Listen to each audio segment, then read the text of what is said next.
Welcome everybody. What I'm doing today, which is, well, obvious by my fairly non-regular setup, is I am doing what if Russia collapsed in 2023. I like these kind of videos. You don't have to, I'm not forcing you to. Watch it, see if you like it. If you like it, like the video so I know to do some more. But I don't want to do so much advertising, so let's just get straight into the scenario. So, obviously, the thing that happened in 2023, the big thing, is, well, it's a few years after the Russian invasion of Ukraine, and the borders are looking, I think, something a bit like this. I don't actually have pictures of the borders anywhere, so I'm not going to pull them up. Ukraine actually managed to push back, and here managed to start taking out, like they are currently doing, start taking out large areas in modern-day Russia, pushing up, and eventually this insurgents group would join them to give them this extra boost. They would kind of get close to Moscow, and Russia would start to fall apart. So that's kind of the background of this video, which doesn't really matter. By the way, FYI, these videos are not meant to be realistic, so I'll be avoiding, real life. I'm going to be avoiding NATO because then, well, the video won't be as fun, will it? A bit like here, which is along these oblasts in this side of Russia.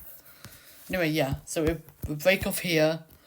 There would be large scale, well, as there's barely anyone in here, plus most troops would be focused down near Ukraine. They would easily be able to invade into Russia. The Russian troops may be still gaining land in Ukraine over here, but the major thing is that Ukraine is keeping their land up in Russia stable, despite maybe a few little losses along the way. What would probably happen next is, well, if we look at my two maps that I have here, another region breaks off. Probably, yeah, mostly this region down here. But yeah, these guys all live up in this region. So they'd break away and join Ukraine. And like Siberia, they'd make some large-scale push into the mainland of Russia, like that. Russia's really trying to focus down here on Ukraine and trying to keep their capital alive. At some point, they just keep this like that, but they'd be able to push back slightly. But Ukraine comes through and finally captures Moscow. At this point, Russia's going to just kind of give up and go into some sort of peace deal with Ukraine. And let me draw this up for everyone. Here's what basically happened. I'm just going to quickly explain what I did. So what happened here is Siberia, this region has split off. And using my capitals map here, I'm going to plant a capital of this new nation, Siberia, which is going to be along Lake Baikal right there. This nation here doesn't really have a mass. Let's just see on this map here. There's not really much bodies of water for it to go across, so it's probably just going to be up here. This large central oblast area, probably going to have the capital inside this area, as it seems like a large area for ports. So is this area going to have this directly across. This new St. Peter's area is going to have it on St. Peter's, which I think is right there. Obviously, Kaliningrad is going to have independence, having its capital right there. And finally, these two nations, one of them is going to have their capital into the Red Sea over here. And this large, kind of, these two oblasts, will put somewhere here. I don't have a population map of Russia, so I can't see where the capitals would actually look good. Anyway, so there we go. That's all the capitals done. Cool. So at this point, the main part that Russia's going to do here is they're going to annex Belarus, because, to be honest, at this point, Russia needs all the support it can get, and Belarus and Russia are very tightly linked. Probably Belarus would, it's like an orange list basically, Russia's doing here. Taking out this, the Belarus, I need to phrase well, basically. That's what I'm thinking at this point. The next thing that happens is multiple Russian dependent groups around the world, which isn't that much, mainly North Korea down here, would start to collapse slightly, maybe with a tiny border skirmish, which would drive the borders slightly up. It wouldn't be too much, but that's just the tiny change that happened there. So what Russia would immediately do is form some sort of alliance. So what they would get a few countries into this alliance. This is basically all of Russia's former friends. Plus, I'm going to say this former Russian area joins out of their own interest, obviously. Separately, Ukraine has noticed this and probably will form their own alliance, which I'm going to colour in green because I can. And it's going to comprise of Siberia up here, this, St. Petersburg, probably Poland and Kaliningrad all would join in, which I'm not really going to display on the map. Serbia's going to try and, Serbia's going to try reclaim Kosovo, but there would be not many gains. Kosovo will start pushing out. They would push in top here, taking this side, but Kosovo just manages to, take this whole northern region and slowly is able to push them out of the top half of their country. Then they finish by slowly and steadily making their way up towards Serbia's capital, which Serbia has seen this already happen, like in Russia, so they immediately go in for the pincer maneuver and cut off a large amount of Kosovian troops inside, really close to the capital. These troops will attempt to do some movements out, but they won't do much. Now the large amount of troops are stuck up there, they immediately batter this area back. Oh, there we go. Batter all this out of their way and start re-invading actual Kosovo. They don't get far before these guys are able to push slightly further and be basically at the capital's doors. What Serbia decides to do is to peace out at this point and just take what they've got, which is basically just demand, this Kosovo give them this kind of tip here of their country. Anyway, so the first actual war in New Russia, if we look at the alliance map, we can see that these guys up here are really sympathetic to old Russia. So what they're going to do is they are going to declare war up on this large nation here. And Russia's going to join in on this war. Going to start by chopping off this top area. Going to start moving around the large north, which is mostly uninhabited because most of their population would be down around the bottom half.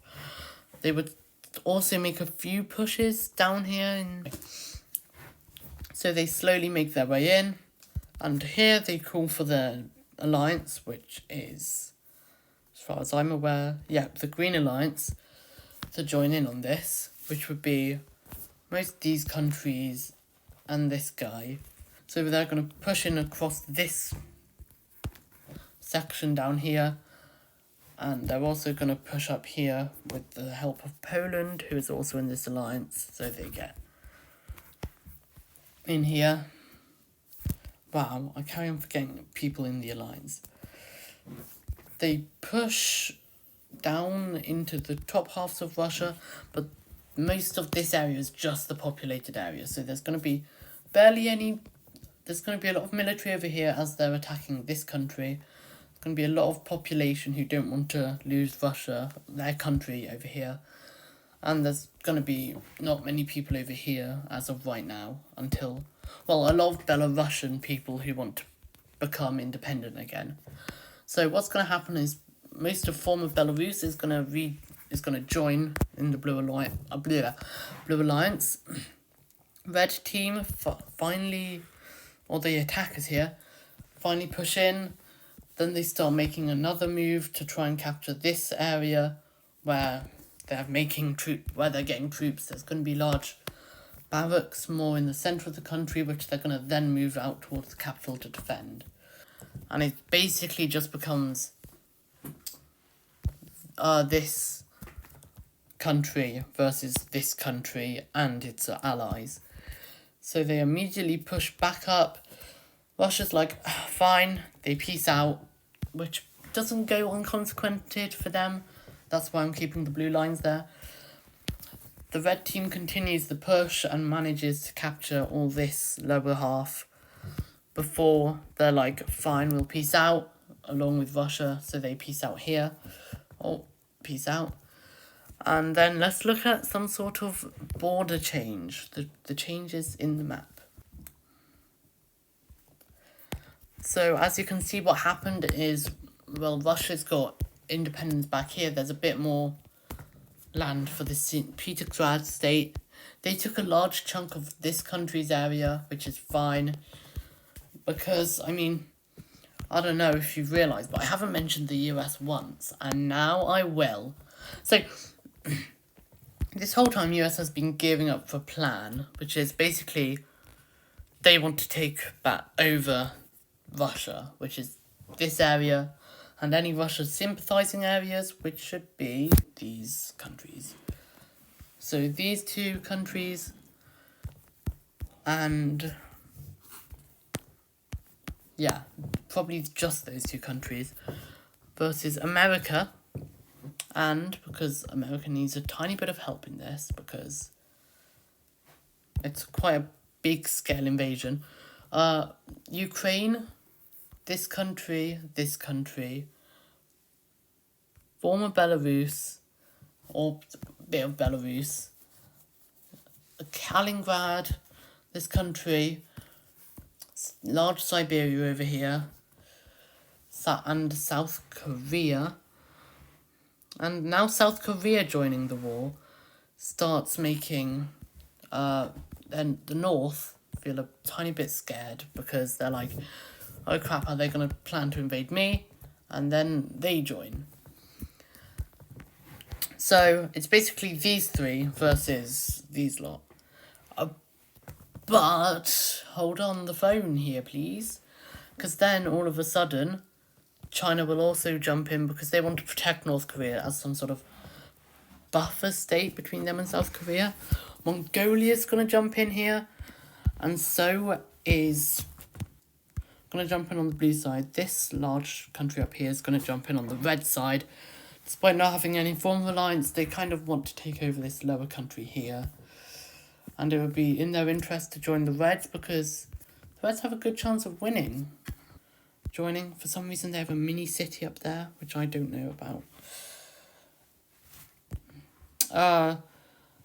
Then we're going to have, who else joining?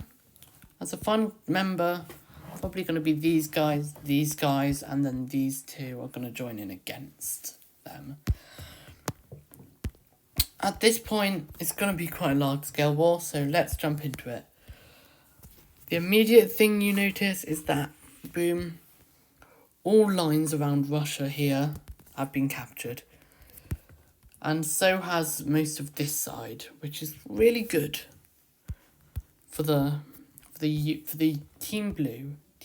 This country's immediately going to be able to capture all their former territories before pushing back up, taking out taking over this island, and grab all of here. At this point, things are not looking good for Red Team. Team Red is on the back leg at this point, back burner. This is all being captured within courses of few days. So is most of Armenia down here. Manchuria gets captured by the two large forces. And now they don't really have much access to North Korea, which immediately gets taken over. And completely surrenders up in this side of China. They kind of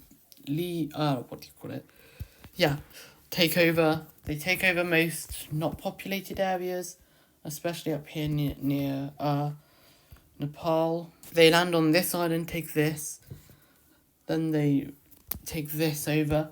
At this point, it might as well be safe for anyone else to join who wants a bit of land from this.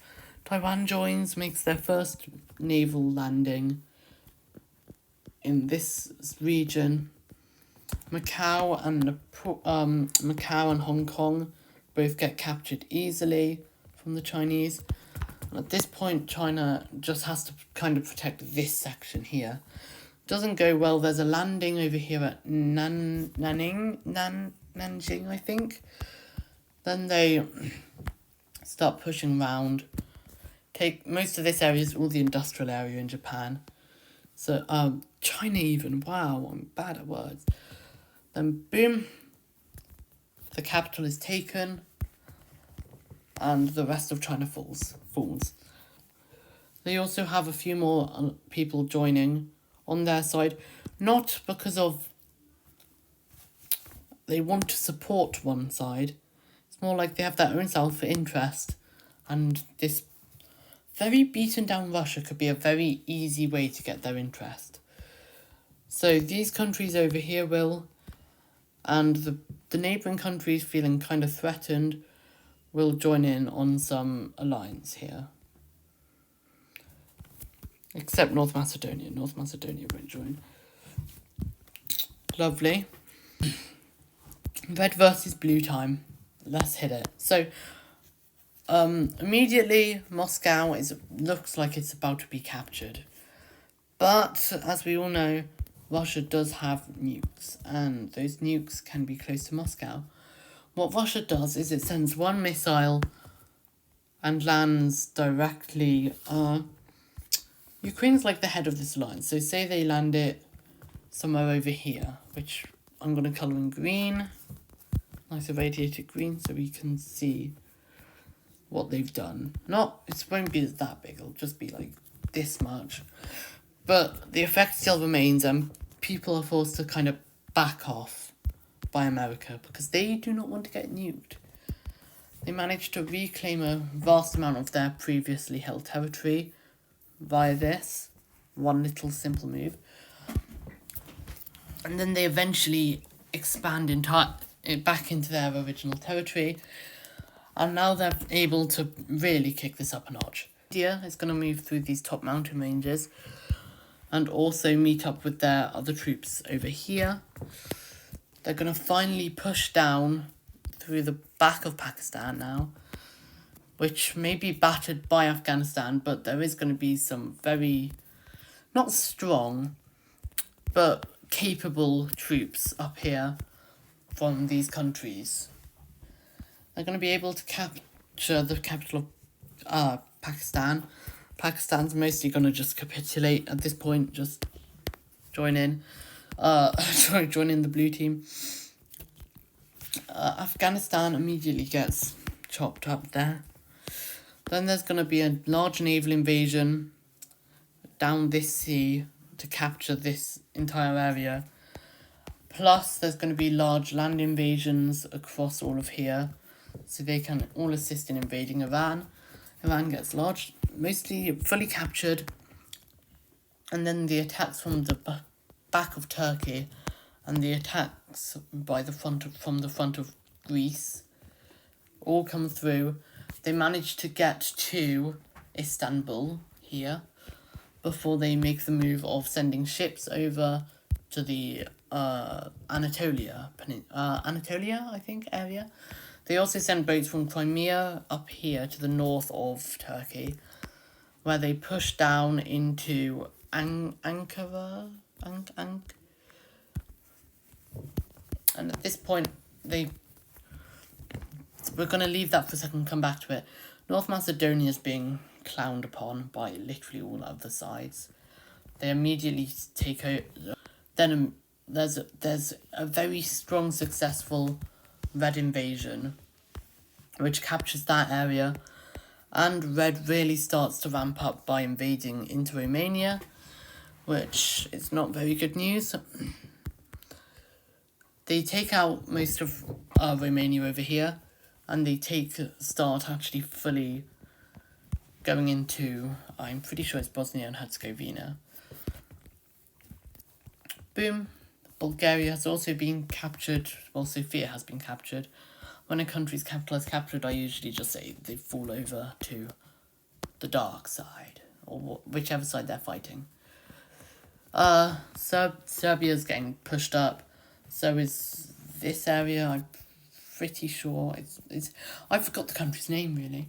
That's what I'm just trying to say. They capture this area, and now they are in for a tiny bit of a treat, because they win in capturing Croatia's Zagreb. They're mostly winning here because all these efforts up here are now refocused onto recapturing Russia, which, even though the nukes are happening, they need to capture the nuke areas. So the new plan is to capture these here, this, and this. The main stronghold of nukes is right here. So what they do is they push down from here and subtly capture the nuke area from Russia. That means they're easily able to go in for a pincer maneuver with actually now three, or more like a gaping jaws, as three whole different teams come in and chomp down on Moscow. All this area gets captured, and Turkey finally falls, which, to be honest, the world is looking pretty blue now. In here is the final large problem, which means they are solely focused on capturing Serbia, and probably Hungary, but I don't know. They capture up here capital Serbia before taking to this marker and freeing these countries surrounding. At this point, Hungary just kind of says, screw it, I'm out, and just switches sides, basically, almost. They still have claims in all of this area, but they're now part of this team. They've basically done in Italy. Now it's every country that borders this region versus this country. Definitely not because I forgot this country exists. But they're going to start making a slow maneuver up across the top half of the country with a fleet. Very small naval crossing into this area. They're going to slowly batter back troops until they've captured this point, this kind of sticky outy part. Then, boom, captured the capital. This country has one last attempt to do anything before a large amount of troops just come in, swiftly take over everything, and decide, hey, now's a good time for a peace deal. So, boom, so this is some aftermath, right? Let me attempt to explain what happened here. So, before I end the video, let's explain what happened. St. Petersburg area took all of former Russia, which I will now start using red so I can point things out. Belarus has grown to that size. This country got all of this region. This country got most of this country's former area. And this country got mostly fully annexed by Siberia. Well, Mongolia got the top off.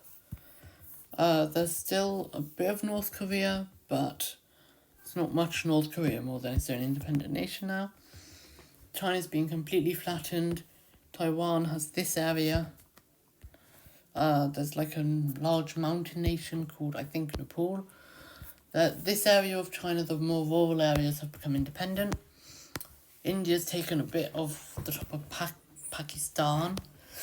Iran has been split in half and their capital would be like here, but I'm not going to mark it in because it doesn't really need to be. Greece has taken this section off Turkey and that's about it.